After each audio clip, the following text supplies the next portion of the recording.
Bueno, ya hemos visto cómo era la estructura molecular de la membrana de un eritrocito y cómo era su unión con el citoesqueleto. Veamos ahora qué pasa adentro de la célula.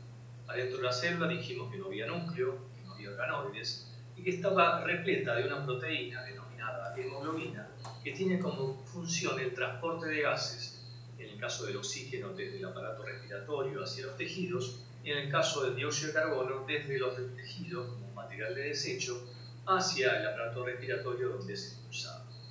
¿Cómo es la estructura molecular de la hemoglobina? Es una cadena cuaternaria, es decir, con 4 cadenas polipeptídicas, 2 cadenas alfa y 2 cadenas beta, que están unidos a una molécula derivada de un grupo pirrónico que denominamos grupo hemo.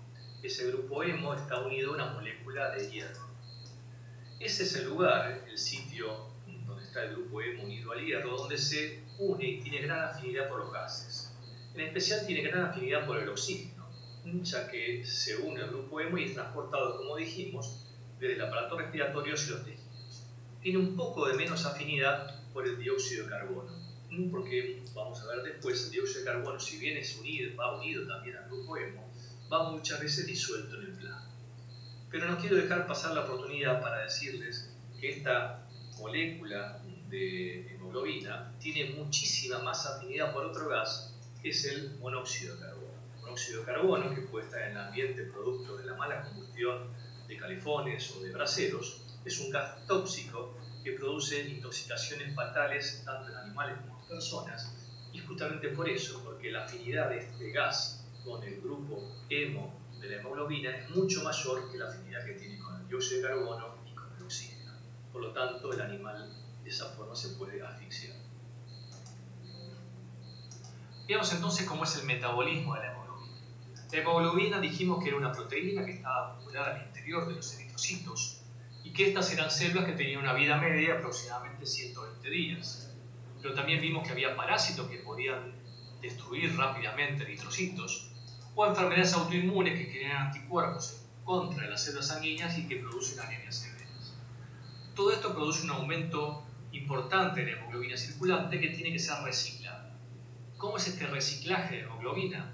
Las cadenas polipeptídicas son transformadas en aminoácidos para ser reutilizados.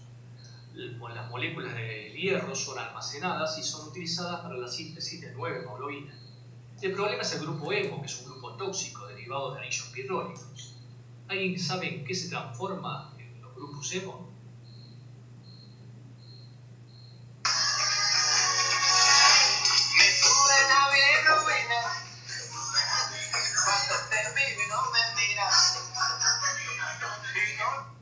Muy bien, Juan Luis, exactamente. Se transforma en bilirrubina. Acá en este cuadro vamos a ver cómo es el reciclaje de la hemoglobina y cómo se elimina la bilirrubina del organismo. Bueno, comencemos a analizar este cuadro. Comencemos por este punto donde se ven los glóbulos rojos circulantes. Estos glóbulos rojos circulantes, luego de 120 días de vida útil, pueden ser transportados al sistema mononuclear fagocítico. Este sistema es un conjunto de macrófagos que están ubicados principalmente en el vaso, pero puede ser también el hígado o la médula ósea, donde se produce la hemocateresis. La hemocateresis es la destrucción de glóbulos rojos maduros. Producto de esta hemocateresis es que hay una abundante cantidad de hemoglobina que tiene que ser reciclada. La parte proteica de la hemoglobina, o sea, la globina, es transformada en aminoácidos que son reutilizados para la síntesis de nuevas proteínas. La otra parte de la hemoglobina, el grupo hemo, tiene 2 porciones. Una muy importante es el hierro, que puede ser también reutilizado y es transportado por la transferrina hasta la médula ósea, donde es reutilizado para la síntesis de nueva hemoglobina de los nuevos glóbulos rojos que se están formando. Otra parte del hierro puede ser acumulado en el hígado en forma de ferritina y ser utilizado en el momento que sea necesario. El otro componente del grupo hemo es la biliverdina, que se transforma rápidamente en bilirrubina no conjugada o insoluble, que es un producto tóxico. Como es un producto tóxico, el encargado de detoxificarlo es el hígado. Entonces es transportado al hígado, donde el hígado lo conjuga con el ácido glucurónico. Así, el ácido glucurónico, junto con la bilirrubina conjugada, se transforman en bilirrubina conjugada, que es soluble. Esta bilirrubina conjugada se transforma en urobilinógeno en el intestino, que pueden tener 2 destinos. Uno, ir a la parte urinaria, a la orina, donde da color a la orina y se denomina urovirina y es eliminado al exterior vía renal. Y la otra parte se transforma en estercovirina, que es lo que le da color a las heces, y se elimina por vía materia fecal. Bueno, este cuadro nos muestra cómo es el intercambio de gases a nivel pulmonar. Aquí vemos cómo difunde el oxígeno desde los alvéolos hacia el territorio vascular, formando la sangre oxigenada. Cómo difunde el oxígeno también desde el territorio vascular hacia las células, y las células utiliza ese oxígeno en respiración celular a nivel mitocondrial. Cómo se forma un producto de desecho, que es el otro gas, el dióxido de carbono, y es transportado por el territorio venoso y las arterias pulmonares hacia, otra vez, el aparato respiratorio para ser eliminado hacia el exterior. Bueno, este gráfico nos muestra cómo es el transporte de gases a nivel sanguíneo. Aquí en rojo se ve la sangre arterial, sangre oxigenada, donde vemos que el 97% del oxígeno es transportado unido a la hemoglobina, formando la oxihemoglobina. Como dijimos antes, el oxígeno tiene una gran afinidad con la hemoglobina. Y una muy pequeña parte del oxígeno, que solamente el 3%, va disuelto en el plasma. Del otro lado vamos al territorio venoso, donde se circula la sangre pobremente oxigenada, y vemos que solamente el 23% del dióxido de carbono está unido a la hemoglobina, formando la carboxihemoglobina. Muy pequeña cantidad, un 7%, va disuelto en el plasma, y la gran cantidad del dióxido de carbono, el 70%, es transportado por el territorio venoso como ion bicarbonato. Bueno, esta imagen nos sirve para completar lo dicho en la diapositiva anterior con respecto al transporte del dióxido de carbono. Del 100% del dióxido de carbono producido en los tejidos como producto de desecho, solamente el 7% permanece disuelto en el plasma y se dirige hacia el aparato respiratorio para ser eliminado. El 93% del dióxido de carbono difunde dentro del eritrocito, pero de ese 93%, solamente el 23% se une a la hemoglobina formando carboxihemoglobina, porque dijimos que había poca afinidad entre el dióxido de carbono y la hemoglobina. Entonces solamente el 23% forma hemoglobina. El otro 70% de este 93% que ingresó en el glóbulo rojo se transformó en ácido carbónico. El ácido carbónico es transformado por una enzima, la amigrasa carbónica, en dos iones. Uno es el ion bicarbonato, que tiene que ser otra vez eliminado hacia el exterior, y otro es un protón que se inactiva con buffers celulares.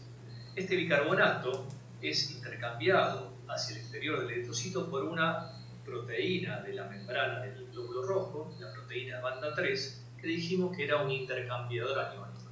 Es decir, permite la salida de bicarbonato para que difunda por el plasma hacia el territorio del aparato respiratorio y es intercambiado con el cloro que penetra dentro del glóbulo rojo. Bueno, ya hemos terminado con la descripción de los eritrocitos y ahora pasamos a hablar de los leucocitos o glóbulos blancos. En las primeras diapositivas vimos que los leucocitos los podíamos clasificar en dos grupos muy importantes. Uno eran los granulocitos, entre ellos tenemos el basófilo, el neutrófilo y el eosinófilo, y estos granulocitos justamente se caracterizaban porque tenían gránulos. Tienen gránulos primarios, que también reciben el nombre de gránulos inespecíficos o azulófilos, y tienen otro tipo de gránulos que son los gránulos secundarios o gránulos específicos. El otro tipo de glóbulos blancos que tenemos son los agranulocitos, que justamente se llaman así porque no tienen gránulos.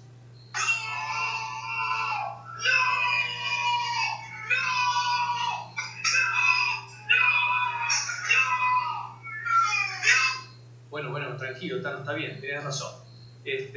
Tienen gránulos, solo lo que pasa es que solamente tienen gránulos primarios, son los inespecíficos o azulófilos, los que no tienen gránulos secundarios o específicos. Es decir, los agranulocitos tienen gránulos, pero solamente los primarios. Bueno, vamos a comenzar a describir a los granulocitos, y dentro de los granulocitos comenzamos por los neutrófilos. Los neutrófilos son células que miden entre 9 a 12 micras El núcleo de las células más maduras es multilobulado, tiene de 3 a 5 lóbulos, por lo que los suele llamarse los polimorfonucleares. Son células muy abundantes, en algunas especies llegan a ser el 70 al 75% del total de los glóbulos blancos. La cromatina es grumosa, por lo cual muchas veces no se llega a distinguir el nucleolo.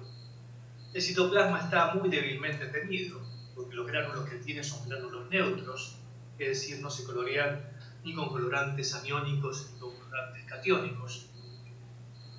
Y las formas juveniles tienen un núcleo en herradura, núcleo en banda, donde no se distinguen lobulaciones. En cuanto a la función, participan del proceso inflamatorio, realizan microfagocitosis y son de las primeras líneas de defensa contra bacterias y hongos. Permanecen solo unas pocas horas en circulación, son muy móviles y abandonan los capilares hacia la zona inflamada por fenómenos de diapédesis y miotaxis que vamos a describir a continuación.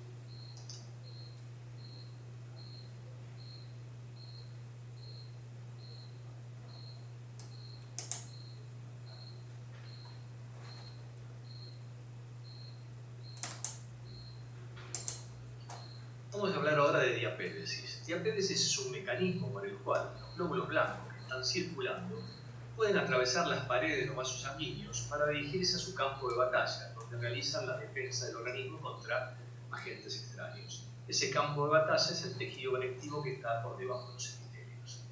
Esta diapédesis comprende 4 fases. La primera es la marginación, donde las células que están circulando se marginan de esa circulación y se acercan a la cara apical de las células endoteliales de dicho vaso.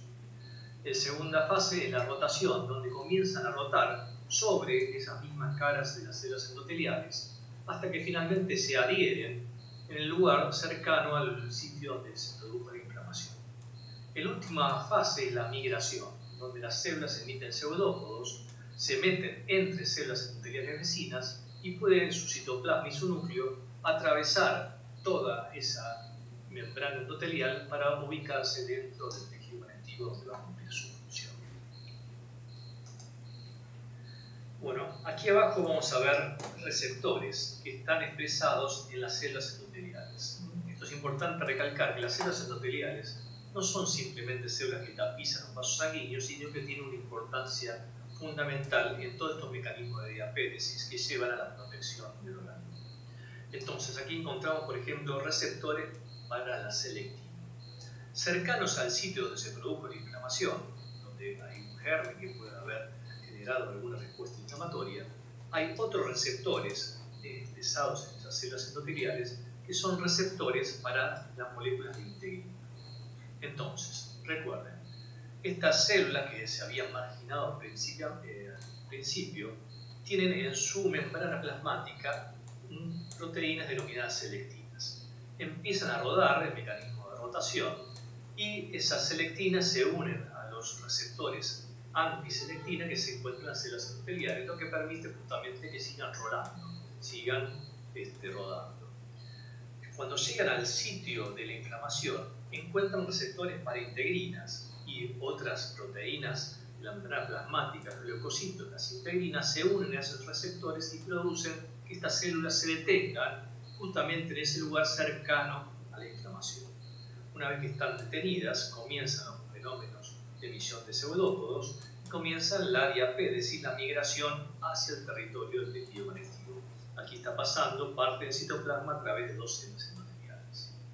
Estas células a su vez son atraídas por sustancias quimiotácticas que hay en el tejido conectivo y también son favorecidas esta migración por células especiales del tejido conectivo que veremos más adelante, que producen sustancias que favorecen la vasodilatación y con eso también la fluidez de este tejido para que sea más fácil el pasaje de glóbulos blancos del territorio vascular al territorio del tejido conectivo. Veamos ahora cómo es la ultraestructura de un neutrófilo. Cuando hablamos siempre de ultraestructura de una célula, es todo lo que podemos ver en detalle con el microscopio electrónico. Entonces, vemos que los neutrófilos tienen gránulos primarios o inespecíficos, como todos los glóbulos blancos, que tienen enzimas como ser la peroxidasa, fosfatasa ácida o alguna lisosima. Estos gránulos son grandes lisosomas de 500 nanómetros que pueden ser redondeados o de forma ligeramente elipsoide.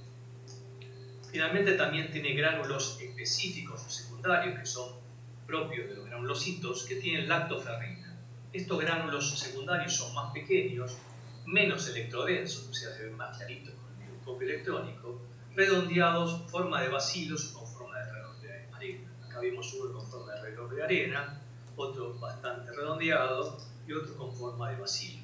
Esos son todos gránulos específicos o secundarios. Bueno, pasemos ahora al segundo de los granulocitos, que son los eosinófilos. Los eosinófilos son células que miden entre 12 a 15 micras. El núcleo en general tiene dos lóbulos en antifaz, en forma de antifaz. La cromatina es grumosa, no se distingue el nucleolo también porque la cromatina lo esconde. El citoplasma está fuertemente tenido con grandes gránulos, o sea, en realidad el gran tenido son subgránulos, que en algunas especies miden hasta una micra, o sea, son gránulos muy grandes, tienen algunas estructuras cristalinas, llamadas cristaloides, y son intensamente eosinófilos. No son tan abundantes como los neutrófilos, pero por su intensa coloración son muy fáciles de encontrar y sobre todo por la forma de su núcleo bilobulado. En cuanto a la función, fagocitan complejos antígeno-anticuerpo. Tienen un papel fundamental en enfermedades parasitarias. Con sus gránulos llegan a degradar larvas de parásitos para que luego los neutrófilos y otros macrófagos las terminen de digerir. El eosinófilo además modula y regula las reacciones alérgicas, porque posee histaminasas, mieloperoxidasas y otras enzimas que ayudan a regular estas acciones. Es decir, los neutrófilos, resumiendo, aumentan mucho en reacciones alérgicas y reacciones parasitarias.